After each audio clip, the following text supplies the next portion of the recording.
Welcome to life guard data recovery. ఈరోజు మాకు ఒక కంపెనీ నుండి కాల్ వచ్చింది, సర్వర్ డేటా రికవరీ రిక్వైర్మెంట్ ఉందని. సో మేము కంపెనీకి విజిట్ చేసాము. విజిట్ చేసిన తర్వాత వాళ్ళ సర్వర్ మొత్తం ఇలా అబ్జర్వ్ చేసాము.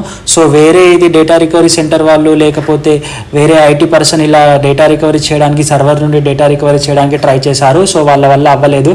సో మేము ఇలా డేటా రికవరీని చేయడానికి వాళ్ళ సర్వర్ని మేము ఆఫీస్కి, మన లైఫ్ గార్డ్ డేటా రికవరీ ఆఫీస్కి తీసుకొచ్చాక ఇలా ల్యాబ్లో మేము కంప్లీట్గా డయాగ్నోస్ చేస్తున్నాము. డయాగ్నోస్ చేసేది మీరు ఇక్కడ క్లియర్గా చూడొచ్చు. డయాగ్నోస్ చేసిన తర్వాత అందులో డయాగ్నోస్ రిపోర్ట్లో ఏమొచ్చిందంటే కంప్లీట్గా ఇందులో మొత్తం 5 డ్రైవ్స్ ఉన్నాయి. 5 డ్రైవ్స్లో 3 ఫిజికల్ డ్యామేజ్ ఉన్నాయి. ఫిజికల్ డ్యామేజ్ నుంచి మేము రేట్ రిమూవ్ చేసాము. రేట్ రిమూవ్ చేసిన తర్వాత ఇలా మేము ఫిజికల్ డేటా రికవరీ చేసిన తర్వాత ఆ డ్రైవ్స్ యొక్క రేట్ బిల్డ్ చేసాము. రేట్ బిల్డ్ చేసిన తర్వాత ఇలా మళ్ళీ ఫిక్స్ చేసాము. 100% డేటా రికవరీ అయ్యేది మీరు ఇక్కడ క్లియర్గా చూడొచ్చు. సో ఇలా డేటా రికవరీకి, సర్వర్ డేటా రికవరీకి ఏమైనా రిక్వైర్మెంట్స్ ఉంటే professional data recovery, life guard data రికవరీకి విజిట్